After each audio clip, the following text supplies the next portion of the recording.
नमस्कार, मैं दिगंबर कश्यप, न्यूरोथेरेपिस्ट। आज हम बात करने वाले हैं एक बहुत ही कॉमन डिजीज डायबिटीज, जिसे हम मधुमेह या शुगर के नाम से जानते हैं। आज हम देख रहे हैं कि ये बीमारी बहुत ज्यादा लोगों में हो रही है।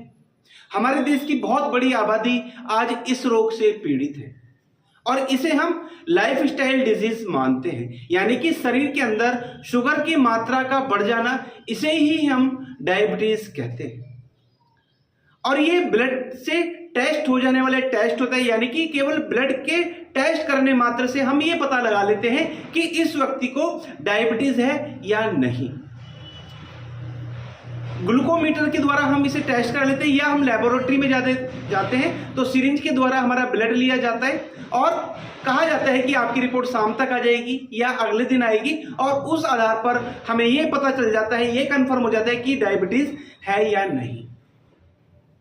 इसे चेक करने के दो तरीके बताए गए हैं, जैसे खाली पेट शुगर का चेक हो जाना, जिसे हम फास्टिंग कहते हैं, और इसकी जो नॉर्मल रेंज है वो 70 to 110 mg/dl होनी चाहिए। और फिर खाने के 2 घंटे के बाद टेस्ट कराया जाता है, जिसे हम पीपी बोलते हैं, यानी कि पोस्ट प्रेंडियल डायबिटीज। इसकी जो नॉर्मल रेंज मानी गई है वो 110 से 140 mg/dl मानी गई है। अगर ये रेंज बढ़ जाती है, यानी कि ऊपर वाली साइड में आती है, तो कहा जाता है कि आपको डायबिटीज हो गई है। ऐसे ही इसमें एक टेस्ट होता है HbA1c, जिसका लेवल 7 तक रहे तो कहा जाता है कि नॉर्मल है। अगर ये 7 से ऊपर आ जाता है तो कहा जाता है कि आपको डायबिटीज हो गई है। डायबिटीज को हम 2 कैटेगरी में काउंट करते हैं, यानी कि टाइप 1 डायबिटीज और टाइप 2 डायबिटीज। 20 साल के बच्चों तक, यानी कि जिनकी उम्र 20 साल तक है, ऐसे बच्चों में अगर डायबिटीज हो जाती है तो इसे हम टाइप 1 कैटेगरी में काउंट करते हैं। सेल के जो बीटा सेल है वो इंसुलिन हार्मोन का निर्माण नहीं कर रहे होते या उसका निकलना बंद हो जाता है, तो कहा जाता है कि आपको टाइप 1 डायबिटीज हो गई है। ये एक ऑटोइम्यून डिजीज के कारण से होने वाली बीमारी है। पैनक्रियाज का सिस्टम खराब हो जाता है, यानी कि जो पैनक्रियाज के बीटा सेल है वो इंसुलिन हार्मोन का निर्माण पर्याप्त मात्रा में नहीं कर पा रहे, इसलिए कहा जाता है कि आपको टाइप 1 डायबिटीज हो गई है। वैसे आजकल जो डायबिटीज होती है वो टाइप 2 डायबिटीज होती है। इसमें जो हमारी बॉडी की इम्यूनिटी है वो कमजोर पड़ जाती है, या हमें कोई बीमारी हुई है उसके कारण से हमें डायबिटीज हो सकती है, यानी कि कहें कि एक लाइफस्टाइल से होने वाली बीमारी है। मोटापा डायबिटीज होने का एक बहुत बड़ा कारण होता है। अगर आपका वजन ज्यादा है तो हो सकता है कि आपको डायबिटीज हो जाएगी। जो लोग बाहर का ज्यादा खाते हैं, मिर्च मसाले ज्यादा खाते हैं, तला भुना ज्यादा खाते हैं, मीठा ज्यादा खाना पसंद करते हैं, ऐसे लोगों को देखा जाता है कि डायबिटीज होने के चांस बहुत ज्यादा हो जाते हैं। इसके बहुत सारे लक्षण हमको नजर आते हैं, जैसे जिसको डायबिटीज होगी देखा जाता है कि उसको व्यक्ति को बार बार प्यास लगेगी। अगर व्यक्ति सोया हुआ है तो वो जब उसकी आंख खुलेगी तो वो पानी पिएगा, थोड़ी देर बाद फिर उसको प्यास लगाती है। और ऐसे लोगों को यूरिन भी बहुत ज्यादा आता है, बार बार उसको यूरिन जाने की इच्छा होती है। बहुत से लोग तो बता देते हैं कि अगर किसी व्यक्ति को यूरिन ज्यादा आ रहा है तो कहते हैं कि भाई अपना शुगर चेक कराइए, कहीं आपको डायबिटीज तो नहीं हो गई है। बहुत ज्यादा भूख लगती है, थोड़ी देर अभी पहले खाया है फिर दोबारा से भूख लगाएगी। आई साइड प्रॉब्लम हो जाती है, यानी कि आंख संबंधित रोग होने के चांस बहुत ज्यादा होते हैं। हार्ट प्रॉब्लम ज्यादा होने के चांस होते हैं, किडनी की प्रॉब्लम ज्यादा हो सकती है, लीवर की प्रॉब्लम ज्यादा हो सकती है। और ऐसे लोगों को अगर फोड़े फुंसी जैसी दिक्कत हो जाए, यानी कि फोड़े फुंसी निकल जाए तो, या कोई चोट लग जाए, इंजरी हो जाए, कोई जख्म हो जाए, तो वो बहुत देर से बढ़ता है। ये एक जेनेटिक डिसऑर्डर माना गया, यानी कि जन्म से रहने वाली बीमारी। अगर पेरेंट्स में डायबिटीज की शिकायत रही है, मदर को, फादर को, दादा को, दादी को अगर डायबिटीज की दिक्कत रही है तो आगे जनरेशन में भी डायबिटीज हो सकती है। अब बात आती है कि हम क्या खाएं और क्या ना खाएं। सबसे पहले आपको जो भी फास्ट फूड आप लेते हैं उसको अवॉइड कर देना चाहिए। तला भुना खाते हैं उसको बंद कर देना चाहिए, नहीं तो उसके साइड इफेक्ट के कारण से भी डायबिटीज हो सकती है। पानी कम पीते हैं, पानी की मात्रा आपको प्रॉपर पीनी चाहिए। स्मोकिंग ड्रिंक ज्यादा करते हैं, इमीडिएटली आपको बंद कर देना चाहिए। टेंशन स्ट्रेस में रहते हैं, बंद उसको दूर करने का प्रयास करना चाहिए। नींद बहुत कम लेते हैं, सारी रात जागते रहते हैं, तो अपनी नींद प्रॉपर लें। 6 से 8 घंटे हर व्यक्ति को सोना चाहिए। सबसे पहले अपनी लाइफ स्टाइल में आपको परिवर्तन करना पड़ेगा, डाइट प्रॉपर लेनी पड़ेगी, फाइबर युक्त डाइट लेनी पड़ेगी, एक्सरसाइज आपको जरूर करनी चाहिए। आप वॉक करें, स्विमिंग करें, रनिंग करें, जो भी आप कर सकते हैं आपको फिजिकल एक्टिविटी जरूर करनी पड़ेगी। अपनी दिनचर्या को ठीक रखें, अपना एक शेड्यूल तैयार करें।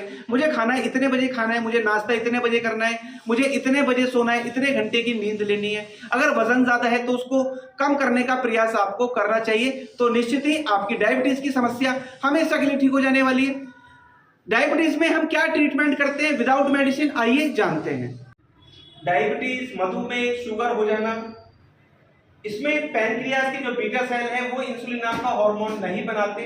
हम इस ट्रीटमेंट के माध्यम से पैनक्रियाज को स्टिमुलेट कर देंगे। जब पैनक्रियाज अपना फंक्शन ठीक प्रकार से काम करने लगेगा, यानी कि उसके बीटा सेल को जब हम स्टिमुलेट कर देंगे तो स्वाभाविक है कि इंसुलिन हार्मोन बनेगा और हमारी जो शुगर बढ़ गई है, हमारी बॉडी में जो ग्लूकोज की मात्रा ज्यादा हो रही है, जिसे हम डायबिटीज कहते हैं, वो भी नॉर्मल आ जाएगी। तो करने का तरीका जानते हैं। ये पैर हमें यहाँ रखना है, ये पैर हमें यहाँ रखना है, हल्का सा नीचे की ओर प्रेशर देना, काउंट करेंगे 1 2 3 4 5 6, 1 2 3 4 5 6, 1 2 3 4 5 6, 1 2 3 4 5 6, 1 2 3 4 5 6, 1 2 3 4 5 6, 1 2 3 4 5 6, 1 2 3 4 5 6, 1 2 3 4 5 6, 1 2 3 4 5 6। एक बार में 6 सेकंड प्रेशर देना, फिर पैर को उठाकर वापस वहीं रखना। ऐसा हमें 10 टाइम्स करना है, यानी 10 बार करना है। फिर हमें 1 मिनट का गैप देना है, फिर उसी प्रकार से रिपीट करना है। 1 2 3 4 5 6, 1 2 3 4 5 6, 1 2 3 4 5 6, 1 2 3 4 5 6, 1 2 3 4 5 6, 1 2 3 4 5 6, 1 2 3 4 5 6, 1 2 3 4 5 6, 1 2 3 4 5 6, और ये 10 टाइम्स 1 2 3 4 5 6। ये हुआ दूसरा राउंड। पहले हमने 10 टाइम्स किया, 1 मिनट गैप दिया, फिर दोबारा 10 टाइम्स किया, फिर अभी हमें 1 मिनट का गैप देना है, फिर दोबारा से रिपीट करेंगे, यानी कि तीसरी बार रिपीट करना है। देखेंगे 1 2 3 4 5 6, 1 2 3 4 5 6, 1 2 3 4 5 6, 1 2 3 4 5 6, 1 2 3 4 5 6, 1 2 3 4 5 6। फिर 6 सेकंड प्रेशर देना, फिर 6 सेकंड हमें उसी प्रकार से प्रेशर देना। ये 9th पॉइंट, यहाँ पर भी हमें 6 सेकंड प्रेशर देना, और ये 10 टाइम्स यहाँ पर भी हमें 6 सेकंड प्रेशर देना। 6 सेकंड के लिए आप घड़ी का प्रयोग कर सकते हैं।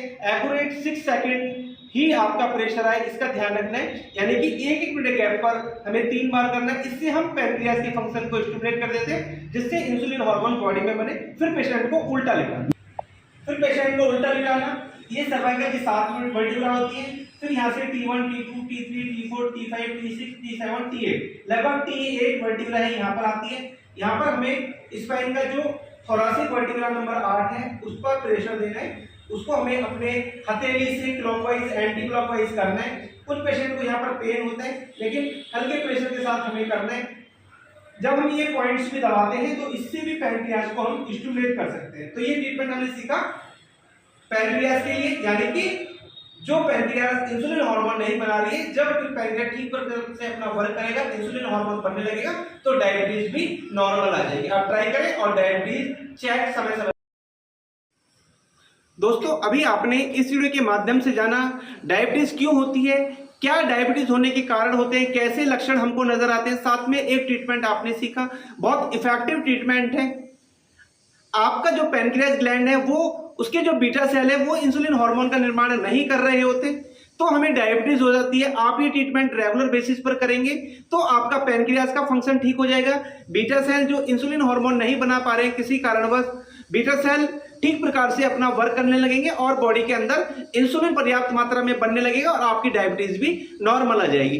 फिर भी कोई दिक्कत रहती है आप हमसे संपर्क करें, हमारे क्लिनिक पर विजिट करें। ट्रीटमेंट कुछ दिन रेगुलर बेसिस पर लेना होगा क्योंकि ये प्रॉब्लम ऐसी है, जैसा आप जानते हैं कि दवाइयों से इस बीमारी का कोई इलाज नहीं है और ये जेनेटिक डिजीज मानी जाती है, तो इसको ठीक होने में थोड़ा समय लगता है। ये बिल्कुल सही बात है।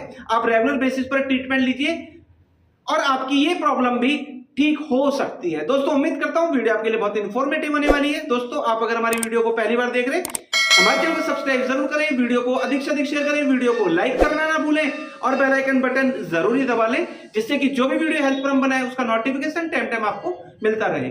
धन्यवाद।